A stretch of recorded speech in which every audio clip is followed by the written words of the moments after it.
Welcome to the lighter side of the dark side. It's your bi-weekly freak show here on Halloween month. It's the Dark Mark Show. I am Dark Mark, the goth comedian. My usual co-host, Hannah Bach, everybody's favorite vegan heavy metal DJ, unfortunately, is sick and couldn't make it. She sends her regrets because she was really looking forward to this and was remarking at our guest's beauty. But in her stead, we have our guest from last week and our guest frequently, the director of such classics, horror movie classics, as Meat Hook Massacre, the 5G Zombies, Robo Woman, Arachnado, Jaws in LA, and the upcoming, in production now, Amityville in the Hood, Dustin Ferguson. Thank you for having me. It's an honor. And last week we talked about our favorite horror movies of all time, and yours was? Halloween 3 Season of the Witch, of course. You got the poster right behind you. And there she is, the star, a 14-year-old young pre-goth, pre-comedian's dream comes true. I actually get to talk with somebody who was very influential in my puberty and other things. Oh, yes. The lovely Stacey Nelkin, star of Halloween 3 and other movies. Hi, Stacey. Hi, thanks for having me, Mark. And send my best wishes to your other hostess. I'm sure. Sorry she can't be here, but yeah, she was saying how I'm trying to get the exact quote, but I might not be able to. But something about how beautiful you are, because I sent 4 different possible flyers for this. She's like, she's gorgeous, absolutely gorgeous. That would be the very sweet. And now that I'm seeing you. Not seeing you in Zoomland, I concur. Very sweet. Not bad for an 80-year-old, right? Well, we're not talking about some of your ex-lovers. We're talking about you. So, so I went on Who's Dated Who. We're going to talk a little bit about that. But not only that, right there, huh? Not only that, I did a triple Nelkin feature last night. I saw Yellowbeard, Get Crazy, and Halloween 3. Really? Just to get ready for this. So you are crazy. I was trying to get Serial, but I couldn't quite find it. That's one of my favorites. I like the comedies, yeah. And I saw The Academy last night, and yeah, so I've been binging. Good for you. And before we get started, real quick, we have if you go to audibletrial.com/DMS, free audiobook and free Audible original, or 2 free audiobooks or 2 free Audible originals. And if you go in the text, if you're watching this on YouTube or on a podcast channel, there are deals for 20% off Hustler Hollywood, 20% off Spy Associates, and also 15% off a case of my favorite energy drink, Raze energy drink. This is the Baja Lime. Tastes like Baja Blast from Taco Bell. 0 carbs, 0 sugar, 0 crash. Delicious. And now I can match Stacey's energy. I'm trying to see where to begin with you because there's a lot pre and post Halloween 3 that I'm very curious about. We only have an hour. We got to get a heart out before the real horror that is the vice presidential debate today. You grew up in New York. You're in New York now, and you grew up in New York. Yes, correct. Stuyvesant High School. Yeah. Was that rough, or because I was here, Stuyvesant, I think Do the Right Thing. I don't know. Oh, no. Stuyvesant was one of those specialized schools you had to test to get in. And it was, very rigorous. It's considered one of the top high schools in the country. So it was very, very tough in an academic mode, not otherwise, because they were kids who all wanted to go places and get into Ivy Leagues or MIT or any of those kind of schools, and most of them did. So you're a genius.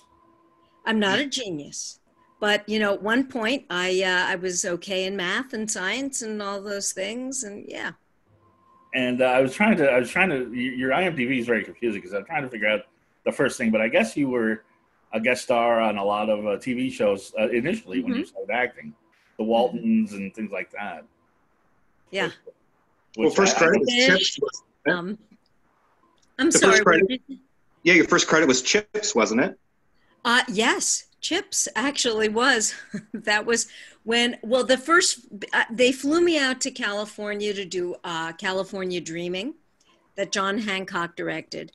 And then I wound up living and staying in LA. And Chips was the first, the first episodic. And then, went on and on and on, and TV movies and features and miniseries, all that. Yeah. Yeah, I was very lucky. I worked a lot. And how old were you at this time? 18. I had just turned 18. Yeah. Okay, because and I'd be remiss if I didn't touch on it, and we're going to do it real quick. But when you were in 16, yeah, you filmed a scene in Annie Hall and were cut. Mm-hmm. Correct. And then started going out with Woody Allen. Correct. After he cut you from the movie. Well, we were already dating. He was editing the film while we were dating, and he sent me off to the screening. We were having dinner at the time at his apartment, and he sent me to this, little screening room on Park Avenue.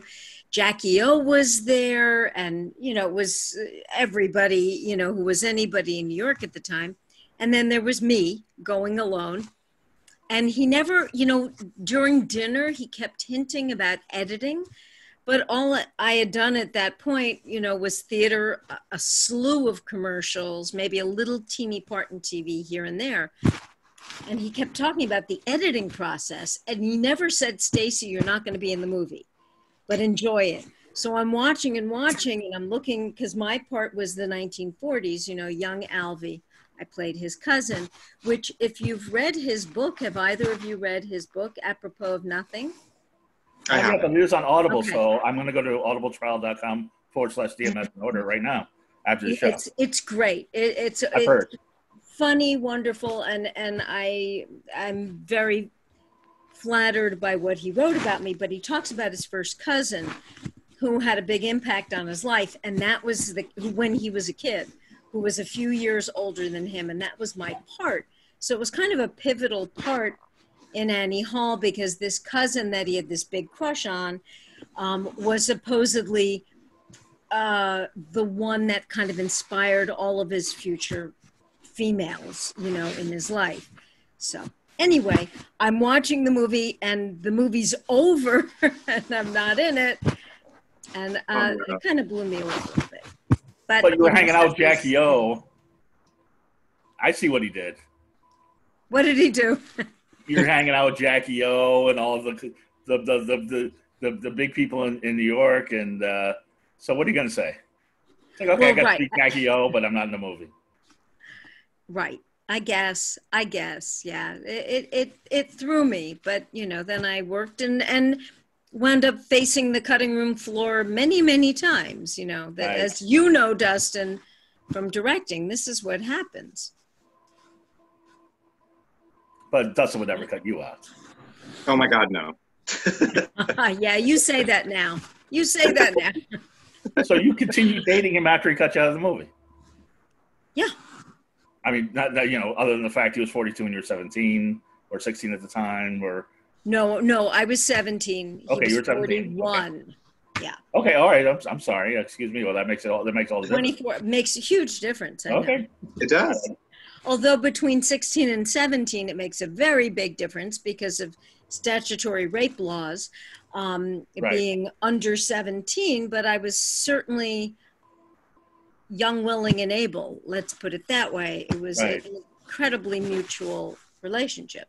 Yeah, I heard that the first date he took you to was to watch him play clarinet in a jazz band, and he invited you and your mother. And, for any 17-year-old girl in the 70s, boy, that sounds great. Well, that was actually before we started dating. That was after the movie, and he invited me to come and watch him play music. And when we left, my mother said, I think he likes you, which kind of put this in my head, because I don't know, it didn't occur to me at the time. And yeah, so. He just cast you as the template of all his affection for the rest of his life. Say that again. He what? He cast you as the template for all of his affection. Well, in his life. I don't know about that, but which explains why he's always He's gone out with younger girls more than once. Now they say Manhattan is based on you. Yes, and it is. And there's another 17-year-old woman, or 17-year-old at the time, not now, but she was 17-year-old at the time. She said that it was based on her. Yes, I understand that. But if you read that book, his book, he credits me and our relationship. Yes, I asked Woody about this girl. He said, no, she was looking for publicity, whatever. But no, it was not. I'm sure he had some fun with her, but he didn't have a real relationship with her. Right. Which he and I had for, over 2 years. So which begs the question, why were you not cast in Manhattan? Well, that's really did a great interesting. job, but... Yeah.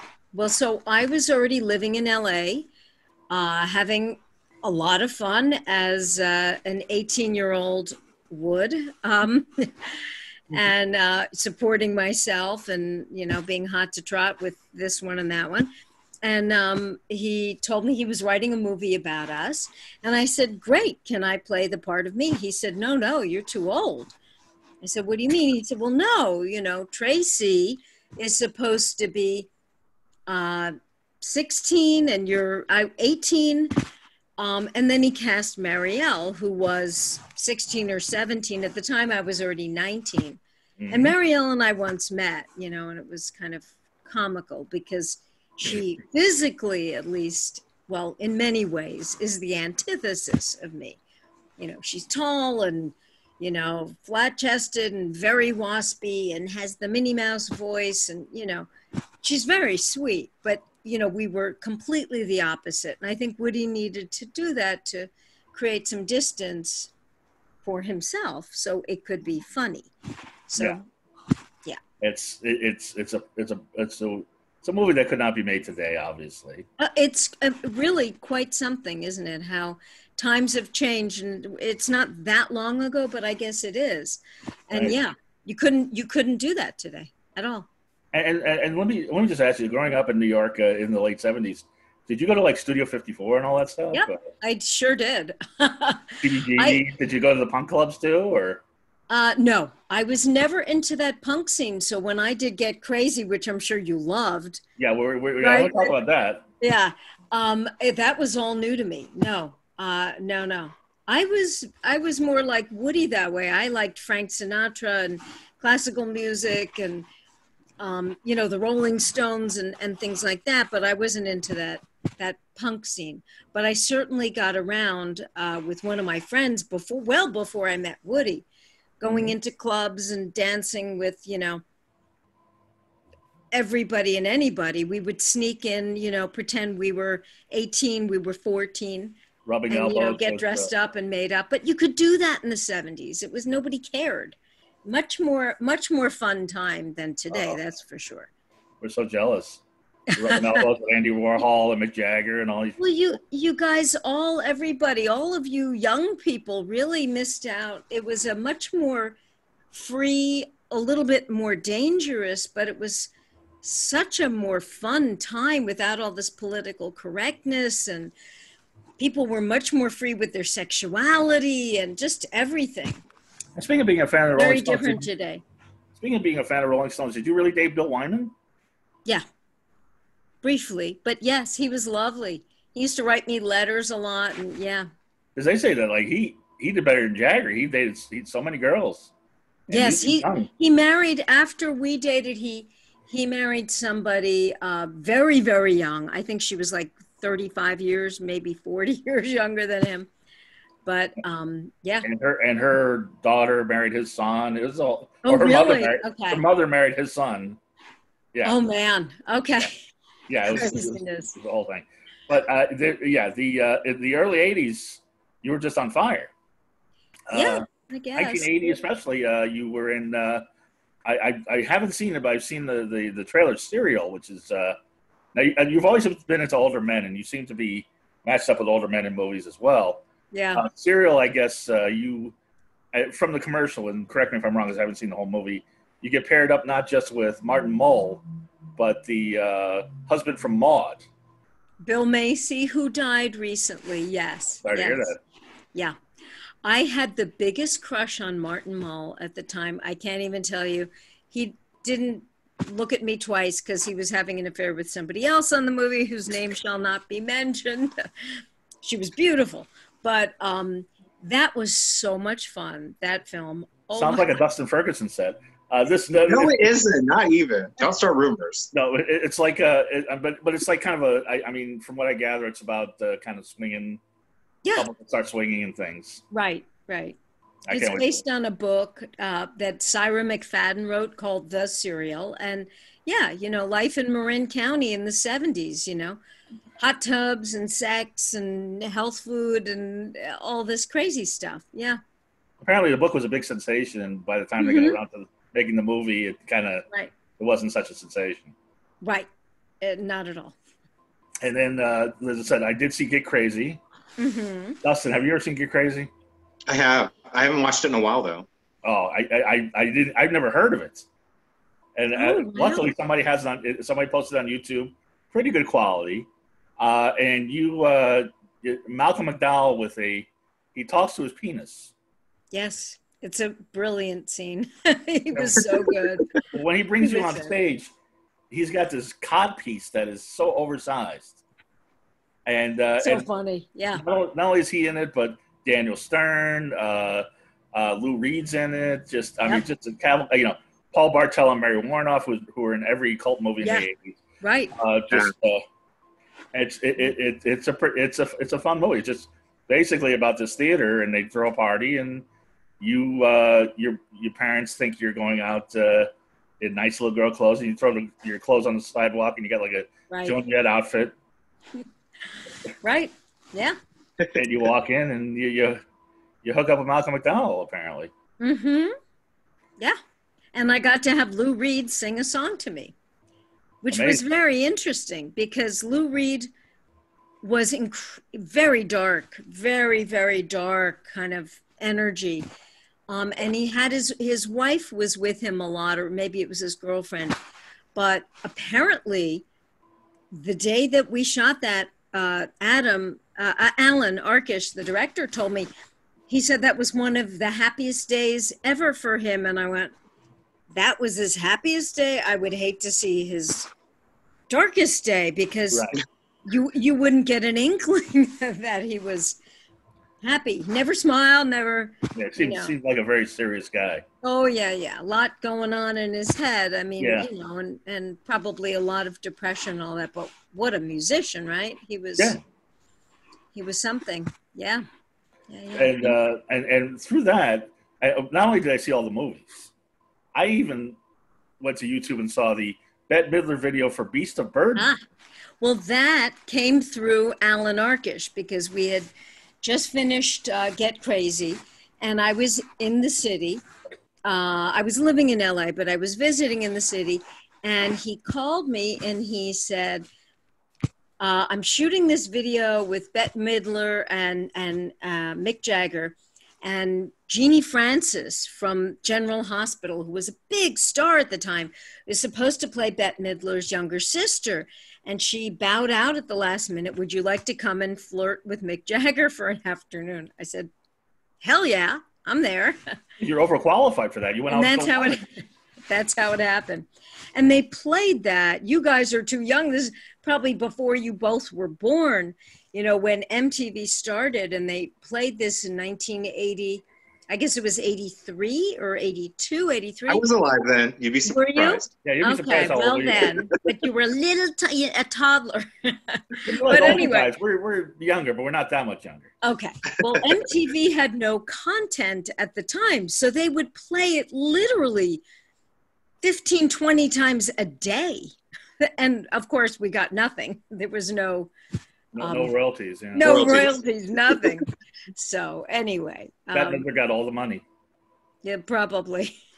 But you got to flirt with him. You got to take out the jacket. Did he know you from the Bill Wyman connection, or he didn't? No, but because I dated Bill after.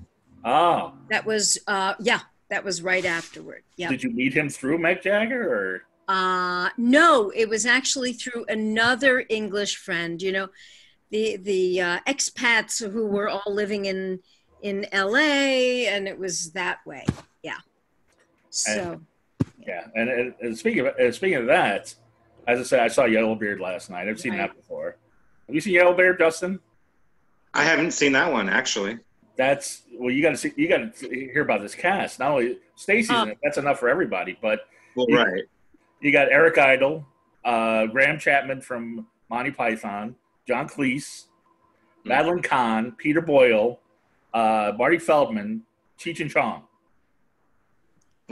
And Stacey plays Recipe for Success. Quite something, yeah. Spike Milligan. It was like Marty Feldman died during production. Right. Had filmed everything but his death scene. Yeah. And it's a weird movie. I mean, there's a lot of funny stuff happens in the movie, but it's a weird movie in that you're like the whole movie goes on and you're only in it for like the last 10 minutes. Right. I play the young male Martin Hewitt, who was a big star from Endless Love that Franco Zeffirelli directed with Brooke Shields. And he was the love interest, and he became very hot for a few minutes there. And then he did the lead in this, and I was playing the young female ingenue. Now, they had such high hopes on this movie, Orion Pictures. They had the crew who did the making of the Raiders of the Lost Ark documentary crew coming to follow us. So we had, these documentary filmmakers with us every day, asking questions and being part of it because they thought this was going to be, the second coming. And unfortunately, that is not what happened. So, now, how much of your role is cut out? Not a lot. No. But, it's one of those things, had the movie taken off as they expected, being the young female ingenue, that would have done something because it would have been so seen.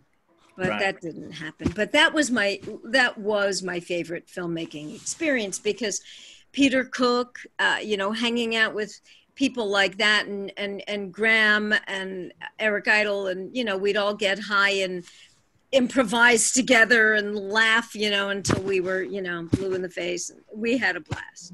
I'm assuming Cheech and Chong got high too. Oh, yes, without a doubt. David Bowie came. What's that? You play Chong's daughter. I play Tommy Chong's daughter, yeah. And I knew his daughter, Ray Dawn Chong, in real life, from auditions and things. But, yeah, so, I mean, it had this amazing cast. And so who had the best weed? The Monty Python guys, Cheech and Chong, or the Mel Brooks people? What was the question? I said, who had the best weed?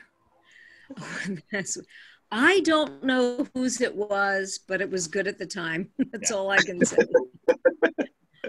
Because it was like let's throw all the people that were in Young Frankenstein and Monty Python. Right, and exactly. In the same movie. Yeah. It was when you take that cast, it should have done something, you would think. But everybody on the movie, almost to a T, says it was maybe the most fun experience they ever had making a movie, and they didn't like it. John Cleese says he hated it, but he had so much fun. Eric Idle said he hated it, but he wouldn't miss it for the world. Roger Ebert gave it a horrible review, but said Stacey Nelkin is great. He did? Yeah. Oh, yeah. No, he singles you out. I didn't know that. He said he gave bad reviews to that movie and Halloween 3, but said Stacey Nelkin was what made the movies good. Yeah. I know that about Halloween 3. I didn't know he saw Yellowbeard and said that. At the end, he's like, there are few redeeming qualities. One of them is Stacey Nelkin as the young ingenue, and then wow. Okay. Very nice. And by the way, you are the second guest I've had from the movie Yellowbeard, because I had Greta Blackburn, who played Mr. Prostitute. Oh, she was gorgeous, stunning woman. She's great. Yeah. I'll tell you so guy. So I'm trying to get that. So that was and then Up the Academy is another one. That is the Mad Max. Have you seen Up the Academy, Dustin? You must have. I haven't even heard of this one. What? Oh, wait till you hear about this one. Mad Magazine, after Animal House, wanted to do their own movie. So they hired Robert Downey Sr. to film a movie at a military academy starring, I think it was 13 at the time, Ralph Macchio. Yep. And Ron Liebman, you know the Ron Liebman, the actor. He played Jeffrey Aniston's father on Friends. He's been a Tony Award winner. He's been everything. Great character actor. Yeah. Watched the movie and was so disappointed, he took his name off the movie. Mad Magazine saw the movie and said, they paid the producers $30,000 to cut Mad Magazine out of the movie. And at the beginning and the end, there's a guy in a very creepy-looking Alfred E. Newman mask that pops up, and they had to cut him out too. But that's all been restored. And then I just recently listened to Ron Liebman on a podcast. They told him all the great reviews that he got for the movie. He's like, I never heard any of those. He's like, if I heard them, maybe I would have kept my name on. Right. You know, Ron passed away a few months ago, or maybe almost a year ago now. Yeah. Because his wife, Jessica, played my mother in Going Ape. I'm getting to that too. Played my mother in Trapper John and another. So we became very good friends. And yeah. Yeah, I'm sorry. But I actually think he's very funny in the movie. He was amazing in the movie. Yeah. Oh my God, kids quote him. You know, he plays the leader of the military academy. Every time he walks in, the temperature drops to below zero. You start seeing people's breath. They start shivering. And basically, there's four kids, teenagers that go to military academy. One is a sheik's son. One is a son of a reverend. One is the son of a mafia guy, and then one is the son of a congressman who knocks up your character. Right. And then you have an abortion. This is the first scene. Right. And then hijinks ensue. By the way, here's the Roger Ebert quote. There's a funny line or two, a fetching performance by Stacey Nelkin as a young wench, and some nonsense about buried treasure. And then Yellowbeard is soon over and soon forgotten. Oh. He also said you were fetching in Halloween 3, so I think Roger Ebert, as you know, me and everybody else, had a bit of a crush on you. Well, that's very sweet. I wish I'd known that. I would have reached out to him. He passed away too. Yes. What's going on? We're all dying. What's happening? I don't know. I don't know. I'm still getting over Van Halen. You guys have time. Don't worry. Yeah, good. Anyway, so up the academy. Now you were on the set. I mean, you were on the set. You do a whole thing where they tried to trap Ron Lee. See, I think he's hilarious. He does the tickle your ass with a feather bit, right? Which is it still cracks me up. It's sick, kind of, you know, middle school humor. Yeah, not high school humor, middle school humor. And it still cracks me up. So he goes to like 5 ladies at this dance, and they all just like tickle your ass with a feather, and then particularly assy weather, and then she's like, yeah, it is. He's like, so what about the ass and the tickle and the whole thing? And then he tries to tie somebody else up with rope, and then he goes to Stacey. He's like, took your ass with a feather, and you're all into it, but you're trapping him with the other kids. Right. And you come out, you get him in his room, and you where'd you get the belly dancing outfit? That's what everybody wants. Oh, that was you mean in the movie where would it's not really explained. Character have gotten it? I don't know. so far out and so crazy. I just remember going to a screening of the movie when it was playing in the theater for, probably 3 days at the time. Right. And sitting in the back row, and there were some young middle school age boys in front of me. I was with my then boyfriend, Perry King. And one of them said, loud enough for me to hear, she's got the biggest breasts I've ever seen. Oh my God. And here I was behind him. I was kind of mortified. What was Perry King's reaction? Exactly. And the movie was meant for those preteens, so. Was Perry King like, yeah, she does. I know. He didn't say anything. He kind of didn't say anything. So you're getting a little more age appropriate, Perry King. I think that's like a 10-year, 15-year age gap. Yes, 11. Yeah. 11. I know you have all these dates right now. And you married Barry Bostwick, another older actor, good-looking guy from Rocky Horror Picture Show. Right. And didn't work out, but you know. No, that was more of a rebound kind of thing after Perry, but whatever. Yeah, no, it was, we got to travel a lot. That's about the best thing I can say about that marriage. Okay. So. I heard another podcast that you were on, and we're going to get to Halloween 3. Don't worry about it. Dustin's got all sorts of questions, and I do too. But you dated Warren Beatty too, right? Mm-hmm. But who didn't? Who didn't? I'm surprised you didn't.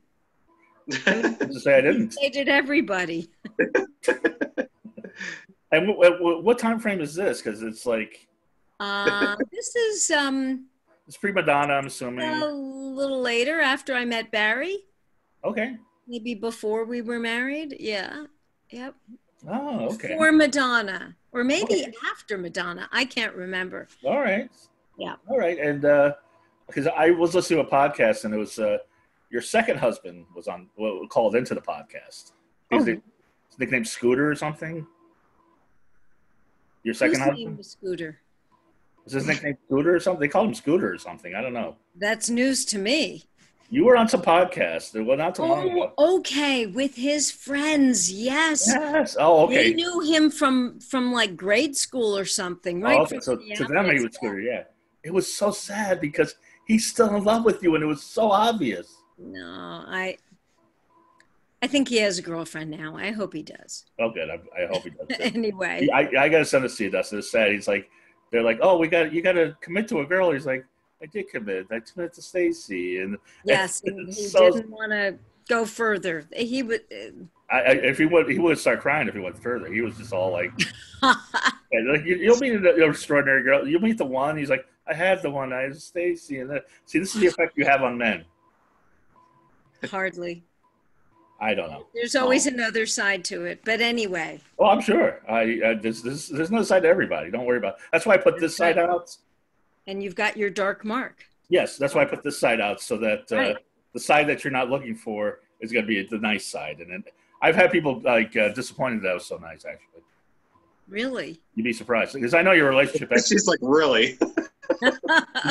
You'd be surprised. Now that I've stopped grilling you about your sex life, and but you did a lot of TV. You're super Stacy. No, you did. Bring it on. I can handle it. Go ahead. Before we go to Halloween, and we're gonna, because this is what you're right here on Halloween month about Halloween, but yeah, work with Don Rickles on the TV show Hunter. Yes, I watched that too.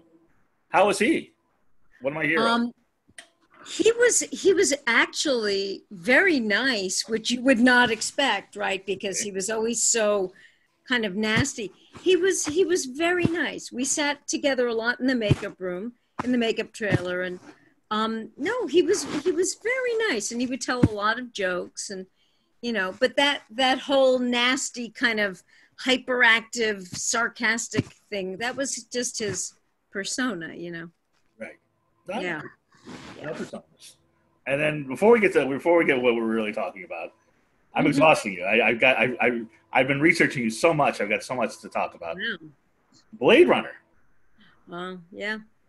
There's two movies that you were cut out of that are among the greatest movies of all time. Yeah. Annie Hall. Quite something.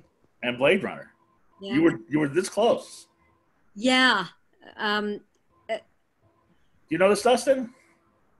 Yeah, and because Donna Lee Heising was cut from Blade Runner too, so I kind of know a little bit about the history. Well, the whole thing was I auditioned initially for the role of Pris that Daryl Hannah did. So it came down to me and this woman named Nina Axelrod, who was this tall blonde, and Daryl and Sean Young. That would have been the Pris, and I forgot her name, the lead, the other character. And they didn't think I was physically big enough to conceivably beat up Harrison Ford, because there's that scene where Pris, does the kicking and all this stuff. So I did not get cast. And also I think Sean Young was having a little thing with Ridley Scott at the time. Oh, really? Yeah. And that kind of tilted the scales in their favor. But nobody's going to see this video, right? Nobody will know. No. No one's watching. I mean, we're We're all almost dead anyway. It doesn't matter. We can talk about this stuff. I can almost guarantee Ridley Scott will not be watching. Anyway, so there was this part that they wanted to write in for me that was in the, I guess it's based on some novel or something, right? So there's this character, Mary, this seventh replicant or one of these replicants who has this amazing death scene. And so they cast me in this part, sight unseen. Well, they had already, you know, done a huge screen test. And when I tell you the screen tests for Blade Runner were like screen tests for Gone with the Wind. I mean, 35 millimeter, full hair, full makeup. We were on the set for a full day. This was when I was auditioning for the part of Pris. So, you know, Ridley already knew that he wanted me, and they cast me in this part. And I was doing, again, I was working with the crew and the you know, hanging out on the set for many weeks doing hair and makeup and wardrobe. And then I got a call from Michael Dealey, one of the producers, and the actors' strike had just happened. Mm-hmm. And they were way over budget. And he said, oh, darling, I'm sorry we haven't even gotten to your part. And we're so over budget. We're just going to have to cut it out. I'm so sorry. And I was stunned because I'd done so much prep work for this. Mm-hmm. And who knew? You never know when you're making a film, right? You never know what's going to happen with it. But, you know, it's a masterpiece. It's a masterpiece. So I'm very flattered that at least I get to be on the DVD. Well, I mean, you must have impressed them so much that they have you come back for the DVD. And Daryl Hannah says very nice things about you. Yeah, she was lovely. Lovely. Yeah. She was a bit jealous of your beauty, it sounded like. No. Oh, she's gorgeous. Are you kidding? She's beautiful, but, you know. So yes, that was another one that, you know, that would have made a difference. Even a small part in something that's that memorable, you know, makes a difference. Right. So. And I because of time restraints, I'm going to have to skip the movie you did with Tony Danza, Danny DeVito, and a chimp, Going Ape, which I haven't seen yet. And Jessica Walter. 3 orangutans. Okay, great. How was it working with a chimp? Was that fun? For the last 3 weeks of filming, I had to carry this little one in my arms in this big chase scene and all this. Yeah, but enough about Danny DeVito. What about the chimp? Smelly and sweaty this chimp was, like this orangutan. Right. And they got paid and treated better than all of us in the cast. I can tell you that. That doesn't surprise me. So Bobby Barasini's. Oh no! It was Bobby Barasini. Yeah. I used to beat the chimps. Yep. You see him beat the chimps. Yes, that came out afterward. The director had done a lot of things with Clint Eastwood, and these chimps, these orangutans, excuse me, I don't want to insult them. Yes. Because very different creatures, but these orangutans were in which one of the Clint Eastwood? Every Which Way But Loose. They did a couple of them. Every Which Way But Loose. Every Way You Can. Right. And this was Going Ape, I guess, was a ripoff of that. Exactly. So anyway, yeah, we had a lot of fun, Tony and I, and yeah. Oh, really? Well, not that much fun. I had a crush on him. I was not his type. He was only into, you know, the blondes, and now I'm blonde, but because I'm also very gray. Right. But he was, you know, no, I was not his type. But we had enough fun. But you know, I'll bet DeVito was hitting on you like crazy. What's that? DeVito was probably hitting on you like crazy. He was not all that nice to me. I don't know. Ooh. Maybe it's because I had to put a pie in his face. I don't know. Okay. It might have been that. Anyway. Enough of them. Enough gossip. Enough of those knuckle draggers. And by that I mean Tony Danza and Danny DeVito. Halloween 3. Yes. I'm 14 years old. I go to a video store. And my mom actually picks out Halloween 3. We had seen Halloween. Halloween 2 must have been out. Right. Watched this movie, and I said, this is the most beautiful woman I've ever seen. Oh, my God. You're crazy.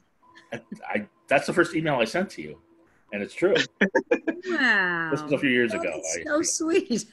It's true. It's true. And, you know, I was 14 at the time. And what did you know at that time? But go ahead. Well, I've got so many questions. I'm sure Dustin does. Dustin, do you have any questions about Halloween 3? Should I just start rattling a couple off? Rattle a couple off. Is Stacey ready for this? I mean, Go. Sure. Okay, well, first of all, so there's a still that's been circulating online of you sitting on the bed smoking a cigarette. Mm-hmm. Is that a cut scene or is that just a behind the scenes photo? Oh, no, I think that was a cut scene. Yeah.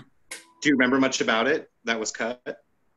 I actually don't. I think it was the aftermath, so cliche, of us having the sex scene. Okay. And then we're sitting on the bed and, yeah. And then another one, I don't know if it's a continuity error or not, but when you guys get the tour of the factory, right. You see Tom Atkins wiping his nose in several shots after that for no reason. Do you know anything about that? No. But didn't he have pneumonia through he had pneumonia through the whole shooting, right? Well, it's like he has the sniffles. Like it's right after they get out of the building and they're in the back of the building and he's talking to Dan O'Harely and he's just wiping his nose for some reason. He kind of puts it in his pocket when he walks up to Stacey. And I was like, did he get a bloody nose on set? Like, it's just so random. And I never noticed it the first few times, but I've obviously seen the movie a lot. And it's just like, what happened? What's going on? I have to watch this. I have no idea. You guys have good eyes for this stuff. I don't. No. Wait till you hear my next question. But did he have pneumonia? I've heard that he was sick during the whole filming. Yeah, he had a cold, didn't he? When you guys were filming. That's possible. It's those little details. I don't remember that. I just remember Tom was just a complete and utter gentleman. I think one of our first scenes we had to shoot was, of course, the love scene. And it was freezing cold morning and they're prepping me. And in those days, they didn't have that spray thing for the body makeup. They would put it on with cold water and sponges all over your body. It would take an hour. So, and it was already, 45 degrees in the morning or whatever. We were way up north. And, we had barely met and we're getting in bed together. And it was the most incredibly technical, unsexy scene you can imagine doing because, everything is for the camera because they're coming in so close. So no, about a half an inch higher, Tom, kiss her breast. No, over to the left. And it's like, oh, come on. Well, part of this is the gentleman. He was so sweet. Is this true that you would show your breast but not your nipple? Well, that was what my agent at the time I was with Creative Artists Agency. And that was what my agent said. Look, you don't want to have to show your nipple if you don't have to, because, a lot of these movies, this is especially in those days, the horror films, it was just about, let's get some gratuitous sex in here. So they didn't want me to do that. I had already been, working and had some nice body of work behind me. And they said, don't do it. So I didn't do it. Yes. When the movie going no nudity. No, but the way they filmed the sex scene, it's like you can't see my nipple. See every bit of the breast except for the nipple. Exactly. It's very strategic. Weird and contorted. Very strategically done. Yeah. And I'm kind of curious because I know it hasn't been talked in detail, but what was it like for you when the film came out? Because everybody knows it had an overall negative reaction initially. Yeah. How was that for you personally? Like when you heard the reaction for the first time, what the general public thought? How did you feel? How did you take it? Wow. Well, as I was telling you before about Up the Academy, came and went in 2 days. I think Get Crazy the same. I don't think Going Ape played in the theaters that much longer. Most of the things I had done did not have great success, So that was kind of par for the course. I was never a big fan of horror films, especially, at the time they started the Friday the 13th and all of those kind of really scary things. When I was young, I saw The Exorcist, and it literally traumatized me. I mean, I remember I couldn't sleep for 3 weeks after seeing it. I was so freaked out. So I don't like to be scared.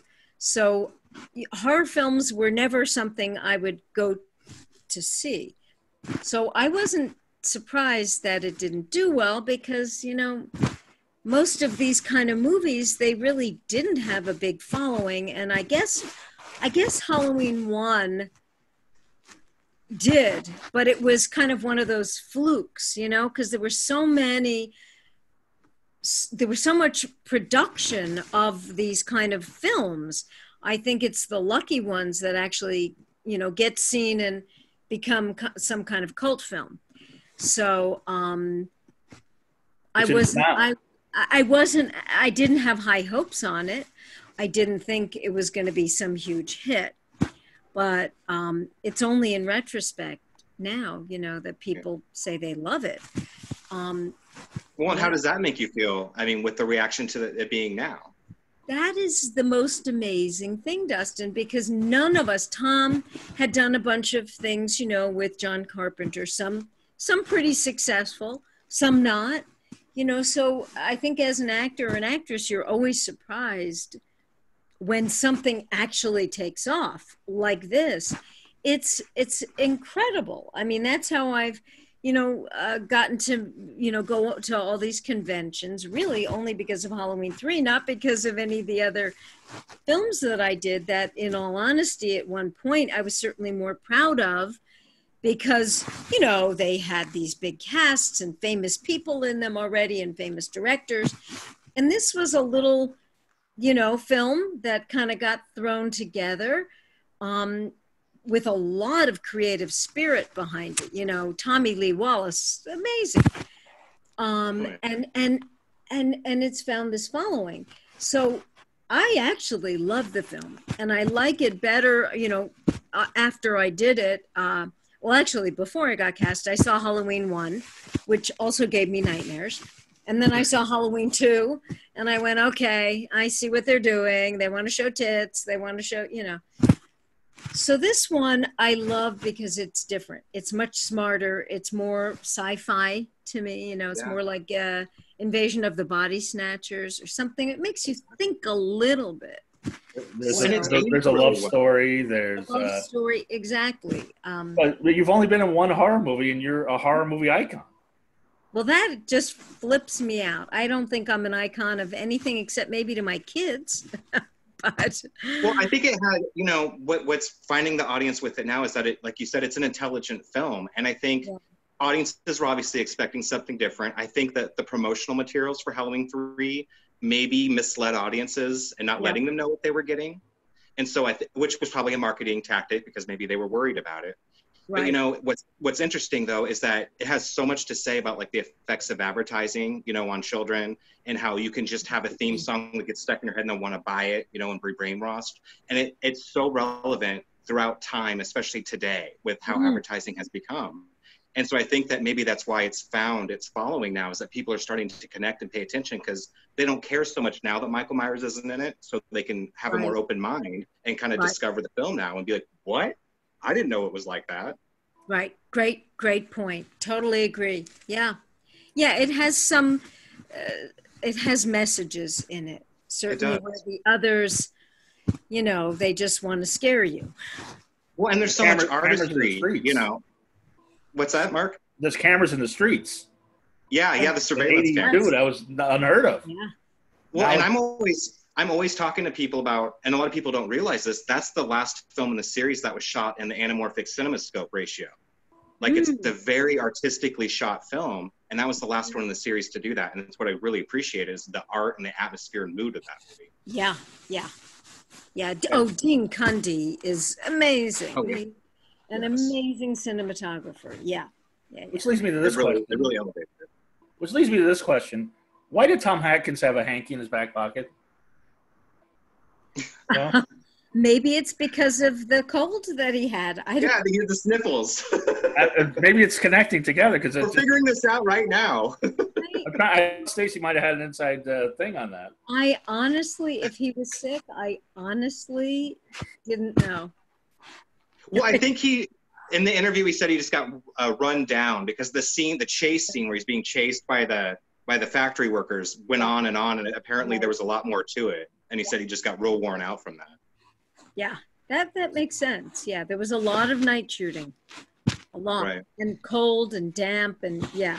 And of course, the question you must get asked more than any of them: was Ellie always a robot, or did she turn into a robot?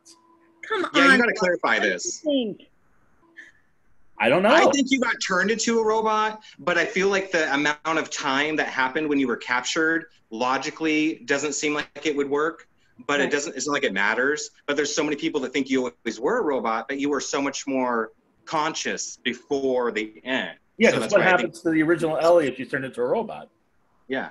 I think when they take me, and there's that scene of me lying down, right? I'm tied up, S&M bondage kind of thing. I'm familiar with the scene, yes.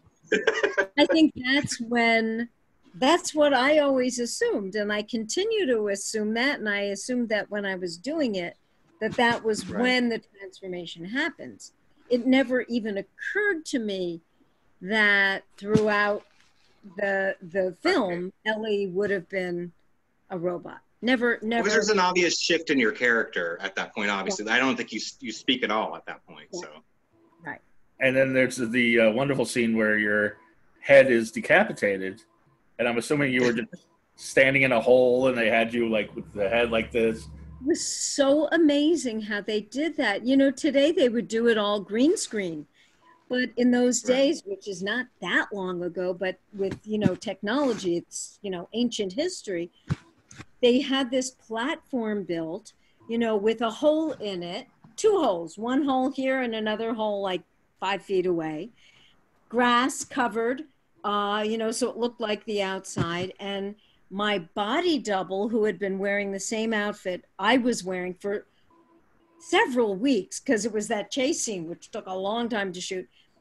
So she's wearing, exactly what I'd been wearing every time I look down there, and her head's in the hole, and I crawl under this thing, and my head is up like a little whack-a-mole thing.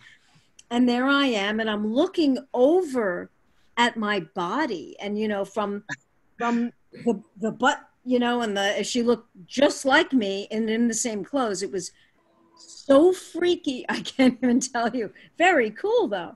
But she had her head her head was underneath. Wow. Yeah, it's amazing how they conceive these kind of things, Well, if you saw the budgets that Dustin has, he said to improvise like that a few times. But I just got so many questions. But Dustin, go ahead. I don't want to. What are the questions you have about Halloween 3? What actually led to, I'm not sure if I know, what led to your involvement in the film? How did you get cast in that role? So back to Perry King. Perry and I were dating. He had left his wife. He was living with the makeup artist who, a guy named Ron Walter, who did the makeup for Halloween 3. Ron was the makeup artist on the miniseries The Last Convertible that Perry and I met doing. And Ron and Perry had worked together several times. So Perry is now, newly separated husband, moves in with Ron. And Ron was already hired to be the makeup artist on Halloween 3. And he kept telling me about it. I'd see him every day because Perry and I were together. And he'd say, look, they haven't cast this part. You want to think about it? I'm like, nah, I'm not sure. I want to do comedy, whatever. And then it was getting really close. He said, Stacey, just read the script, whatever. And I did, and I loved the script, and I loved the character of Ellie. And I went in, and I read for it. And literally, as I'm walking in my front door home after the audition, the phone is ringing, telling me I got the part. And that never happens, ever. And it was such a great character, and that's why I liked it. Ellie was a great character. Oh, and do you have any particular experiences filming that stood out that were your favorite? Any particular scene? The 2 that I've talked about, the sex scene, obviously, because it was just so different and so unusual and technical, and then also the making of where my head gets cut off. I thought that was really something. Not the scene where the stunt driver almost clipped a tree. No, not that one. What, You know what I'm talking about?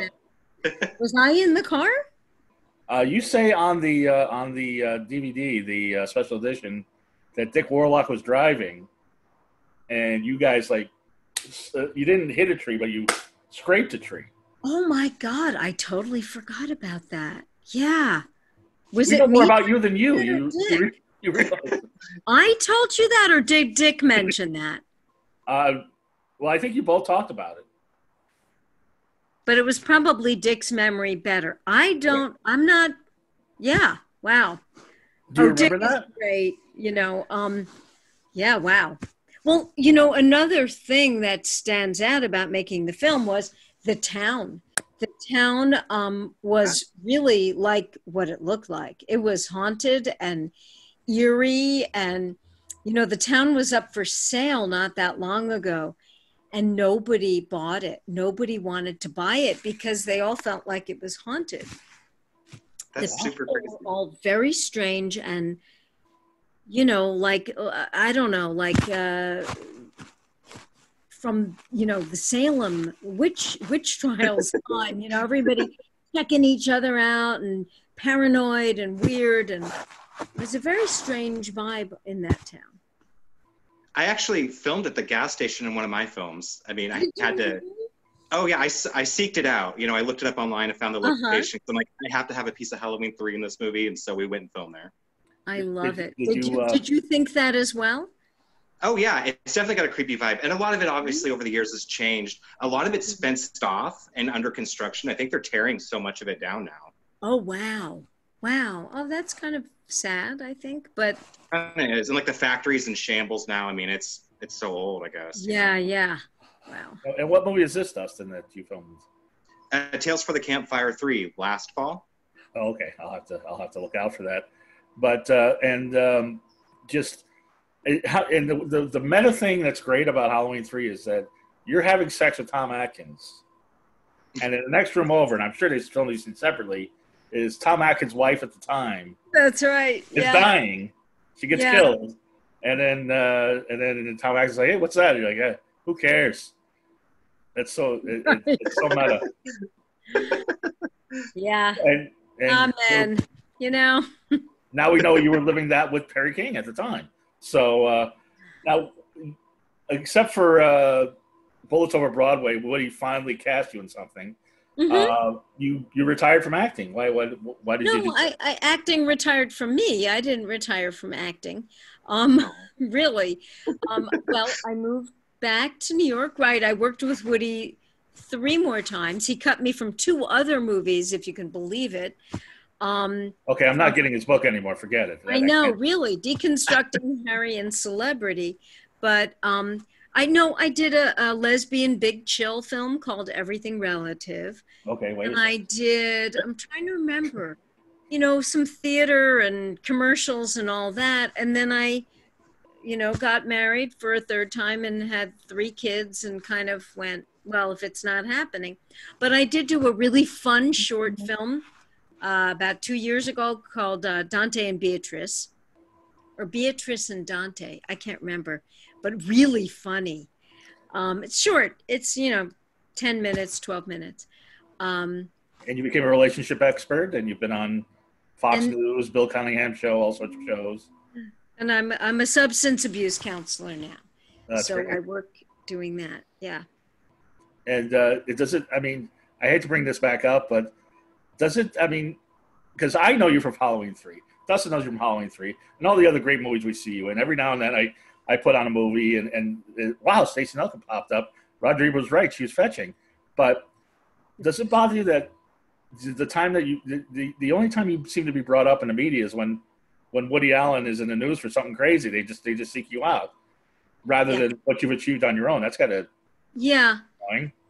Yeah, that's a little troubling. And some people credit him for my career, which could not be further from the frigging truth, because he did found out tonight nothing for my career. But that's how it is. Well, if I get crazy about those things, no pun intended, I'll be miserable. It's not, just keep moving on. Yes. And before we go, unless Dustin's got another question, which it looks like he does. No, I was just going to state, you know, everything happens for a reason. I'm sure she's aware of that. And she ended up with an amazing career anyways. So I think so. Thank you. Oh, that's so sweet. Thank you. And when you go to the conventions, I'm sure, what's the strangest fan reaction you've gotten at a convention? Oh God, what a great good. question. I wish I had a good answer. Are people respectful for the most part? What's that? Are people respectful overall for the most part? Very, very, very respectful. And and the horror fans are so cool. They're all, you know, very intelligent people, and they know their stuff, and I love it. I love meeting the people who actually come and watch these movies. And, you know, a lot of them talk about the dark side, Mark. You know, they come in costume or they come, you know, with their dark side right there. It's really fun. The Halloween 25, the Halloween 40, and you're part of the family. Yeah, there you go. With you know, Tom Atkins says the stepchild of the family because you don't have Michael Myers, but we still think it's the best one. We watch it every Halloween. It's the best one, hands down. You guys are sweet. Thank you. And Stacey, I got to let you go. Like I said, I could talk to you forever. We can talk all night. I mean, you know, yeah. There's still another 2 hours we got to talk about going ape and things like that. But also, you know, Chips and Eric Estrada and all that. But I hope to see you on the screen again soon. And if not, over in Cali, I will give you a leading role. Offer stands. Well, this might hopefully this works out. I'll come out to do it. What'd you say? Can I give Dustin your email so he can? Absolutely. Absolutely. Okay. You're putting her on the spot now. No, absolutely. And I love your titles of your movies. Oh my God. The one I've done over 100 features. So Amityville in the Hood. What a great title. That's great. Yeah, it's actually my third Amityville movie. It's crazy. Love it. Love it. That's great. I'll have to check out your stuff too. Yes. Well, we have to have a love scene, Dustin, if you're going to cast her, me and Stacey. You wish. Oh, I definitely do. But anyway, Stacey, thank you so much for being on. Thank you. Anything you want to plug, if there's any website or anything going on with you, let me know. Right now? Yeah, no. Just everybody go back and watch Yellowbeard and Going Ape. And Halloween 3, it's that time of year. And vote. Vote. And votes. And vote. And so I will let you watch the debate, The Real Horror Show. But exactly. This has been a dream come true. You've been terrific. So love to have you back on again. Maybe next Halloween. We'll see what happens. Anytime. I'd love to come back on again. You're great. It was an honor meeting you. Take good care. You too. Yeah. And Dustin, I'll hype your website real quick for everybody, or what you got going on. Well, I got my streaming service. It's SCS Entertainment on Demand. We also have a DVD store. I post everything on my Facebook. And, of course, you can find me on Instagram as The Only Dirty D. And I'm a goth comedian on all social media. Everybody have a wonderfully creepy Halloween and vote, vote, vote. Yes, and happy Halloween. Happy Halloween. Thank you, everybody.